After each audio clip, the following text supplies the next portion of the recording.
எழுத்தாளர் சங்கீதப்பிரியா தக்ஷிணாமூர்த்தியின் நிழல் நீ நிஜம் நான். பாகம் 9. கதையின் குரலாக நான் உங்கள் சங்கீதப்பிரியா தக்ஷிணாமூர்த்தி. மாலை வேளை சூர்யா தன் அறையில் மடிக்கணினியில் ஏதோ வேலை செய்து கொண்டிருந்தான். அவன் முகத்தை பார்க்கும் பொழுதே ஏதோ முக்கியமான வேலையில் இருக்கிறான் என்று நன்றாக புரிந்து கொள்ள முடிந்தது. மிருத்ரா குழந்தையை தூக்கிக் கொண்டு அறைக்குள் நுழைந்தவள் அவன் இருப்பதைக் கண்டு தயக்கத்துடன் அப்படியே நின்றுவிட்டாள். அறைக்குள் வருவதற்கு அவளுக்கு முழு உரிமை இருக்கிறது. ஆனால் அவனின் முன்பு நடமாடுவதற்கு ஒரு மாதிரி மனதிற்கு சங்கடமாக இருந்தது. இதுவரை அவனிடம் எதுவும் தனிப்பட்ட முறையில் பேசியது இல்லை. அவனும் அவளை ஒரு மனிதியாக கூட மதித்ததும் இல்லை. அதையெல்லாம் அவளும் கவனித்துக் கொண்டுதான் இருக்கிறாள். ஏன் இவர் இப்படி இருக்கிறாரு என்று யோசிக்க யோசிக்க அவளுக்கு தலைவலி வந்ததுதான் மிச்சம். இதுவரை தனக்கு பேசுவதற்கு கூட ஒரு வாய்ப்பு அளிக்காத அவனை காணும் பொழுதெல்லாம் அவளுக்கு கோபம் வரத்தான் செய்தது. அவளின் சிந்தனைகளையெல்லாம் கலைத்தாள் அவனின் கரங்களில் இருந்த சின்னவள். விளையாட்டு ஆர்வ மிகுதியில் அவள் மிருத்ராவின் தலைமுடியை பிடித்து இழுத்துவிட அதில் ஆ என்று வாயை திறந்தே கத்தியிருந்தாள் வழியில் மங்கை. அவளின் சத்தத்தில் நிமிர்ந்து பார்த்த சூர்யா தன் குழந்தை அவள் முடியை பிடித்து இழுத்து விளையாடி கொண்டிருப்பதைக் கண்டு ஒரு நொடி அதிர்ந்தாலும் அடுத்த நொடி முகத்தை சாதாரணமாக வைத்துக்கொண்டு, பாப்பா, இது என்ன ஹேபிட்? இதெல்லாம் ரொம்ப தப்பு. இப்படியெல்லாம் அவங்க முடியை பிடிச்சு இழுக்கக்கூடாது. முதல்ல முடியிலிருந்து கையை எடு என்றான் அவளிடம் கோபமாக. அவனின் கோபமான சத்தத்தில் அதிர்ந்து போன குழந்தையோ உடனே உதட்டை பிதுக்கி அழுவதற்கு தயாரானது. அதை கண்டு பதறிப்போன மிருத்ரா, குழந்தை என்கிட்ட தானே அப்படி நடந்துக்கிறா, இதுல என்ன நீங்க தப்ப கண்டீங்க? நானே அவளை எதுவும் திட்டல, எதுவும் சொல்லல. நீங்க மட்டும் எதுக்கு தேவையில்லாம அவளை திட்டுறீங்க என்றால் ஏதோ ஒரு வேகத்தில் கோபமாக. அவள் கூறியதை கேட்டு அவளை ஒரு கண்டன பார்வை பார்த்தவன், இதெல்லாம் தப்பான பழக்க வழக்கம்னு அவகிட்ட இப்பவே சொல்லி புரிய வச்சாதான் வருங்காலத்துல இந்த மாதிரி பண்ணாம இருப்பா. இப்ப இவ இப்படி பண்றத நாமளும் அப்படியே விட்டுட்டோம்னா இதுவே அவளோட பழக்கம் ஆயிடும். என் பொண்ணை நான் சரியான முறையில வளர்க்கணும்னு நினைக்கிறேன் என்று அவன் அழுத்தமான குரலில் கூற, அவன் கூறியதை கேட்டவள், அதுக்காக குழந்தைகிட்ட இவ்வளோ ஸ்ட்ரிக்டா இருக்கணும்னு எந்த அவசியமும் கிடையாது. அவ சின்ன குழந்தை தானே என்றால் அப்பொழுதும் விட்டு கொடுக்காமல். அதில் பற்களை கடித்து வெளிவர துடித்த கோபத்தை அடக்கியவன், ஹேய் லிசன், என் பொண்ணை எப்படி வளர்க்கணும்னு எனக்கு தெரியும். நீ எனக்கு கிளாஸ் எடுக்காத. சும்மா நொய் நொயின்னு பேசாம அவளை தூங்க வச்சுட்டு நீயும் ஒரு ஓரமா போய் தூங்குற வேலையை பாரு. எனக்கு நிறைய வேலை இருக்கு. உன்கிட்ட பேசி என்னோட நேரத்தை நான் மீனடிக்க விரும்பல என்று அவன் கூற, இது ஈவினிங் டைம் தானே, நைட் இல்லை, அதுக்குள்ளே எப்படி தூங்க முடியும் என்றாள் அவள் கோபமாக. அந்நேரம் கீழே கோபமாக மரகதம் யாரிடம் கத்தும் சத்தம் கேட்கவே, இது என்ன இந்த நேரத்துல அத்தை கத்துறாங்க, அதுவும் யார்கிட்டயே கத்திக்கிட்டு இருக்காங்கன்னு தெரியலையே என்று யோசித்தவள் குழந்தையை தூக்கி கொண்டு வேகமாக கீழிறங்கினாள்.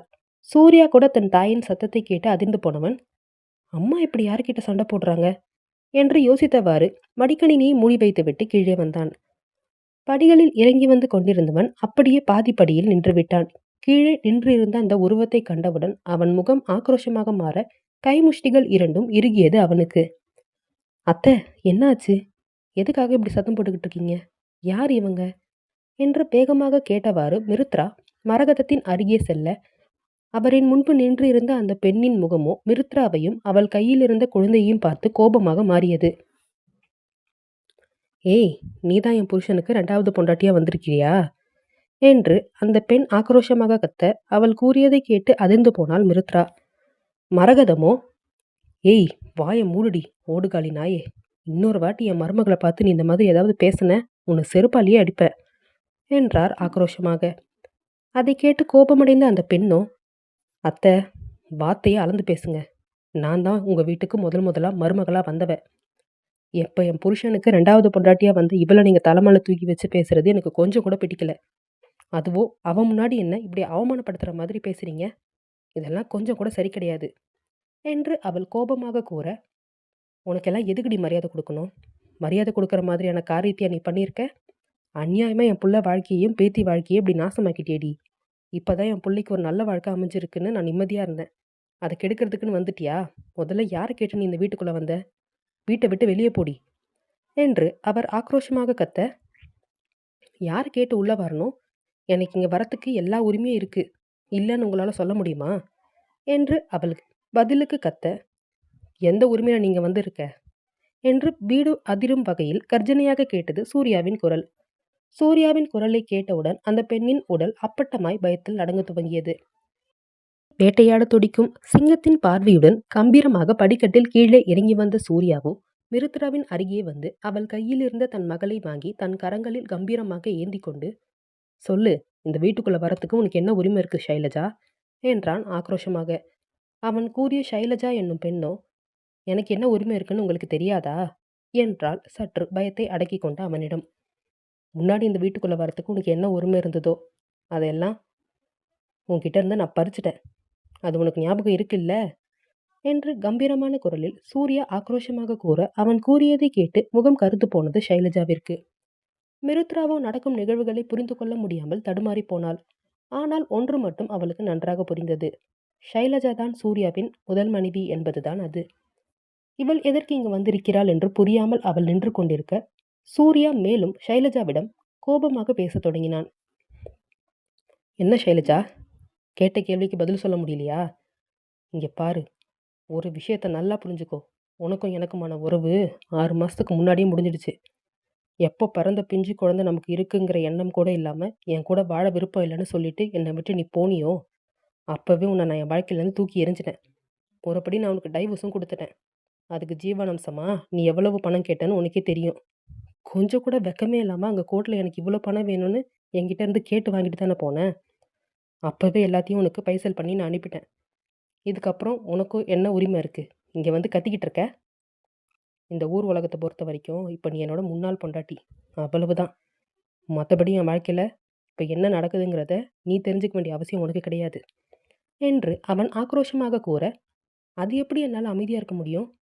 எவ்வளோ ஒருத்தைய கல்யாணம் பண்ணி என் பொண்ணுக்கு அம்மானு நீங்கள் கூட்டிகிட்டு வந்து இந்த வீட்டில் வைப்பீங்க, நான் அதை பார்த்துக்கிட்டு அமைதியாக இருக்கணுமா? இவ எப்படி என் குழந்தைய நல்லா பார்த்துக்குவா என்று அவள் கோபமாய் கூற, உன் குழந்தையா? இப்படி சொல்கிறதுக்கு உனக்கு வெக்கமா இல்லை? என் குழந்தையும் என்னையும் வேணான்னு தூக்கி போட்டுட்டு போனதானே, இப்போ இப்படி வந்து வெக்கமே இல்லாமல் சொந்தம் கொண்டாடுற? இங்கே பாரு, என் பொண்ணுக்கு நான் யாரை வேணாலும் அம்மாவாக கொண்டு வருவேன், யாரை வேணால் நான் 2வதாக கல்யாணம் பண்ணிக்குவேன். அது என்னோட விருப்பம். கழுத்தை பிடிச்சி வெளியே தள்ளுறதுக்கு முன்னாடி ஒழுங்கா நீயே இங்கேருந்து போயிடு என்று அவன் கோபமாய் கூற, அதில் அவனை ஆக்ரோஷமாக பார்த்தவள், உங்களை நான் இப்படியே விடமாட்டேன். கண்டிப்பாக என் குழந்தைய உங்ககிட்ட இருந்து நான் வாங்க தான் போகிறேன். சீக்கிரமே சட்டப்படி என்னை எதிர்கொள்றதுக்கு தயாராயிருங்க என்று கூறிவிட்டு அவள் கோபமாய் அங்கிருந்து சென்றுவிட அவள் கூறியதை கேட்டு அதிர்ந்து ஸ்தம்பித்து போனாள் மிருத்ரா.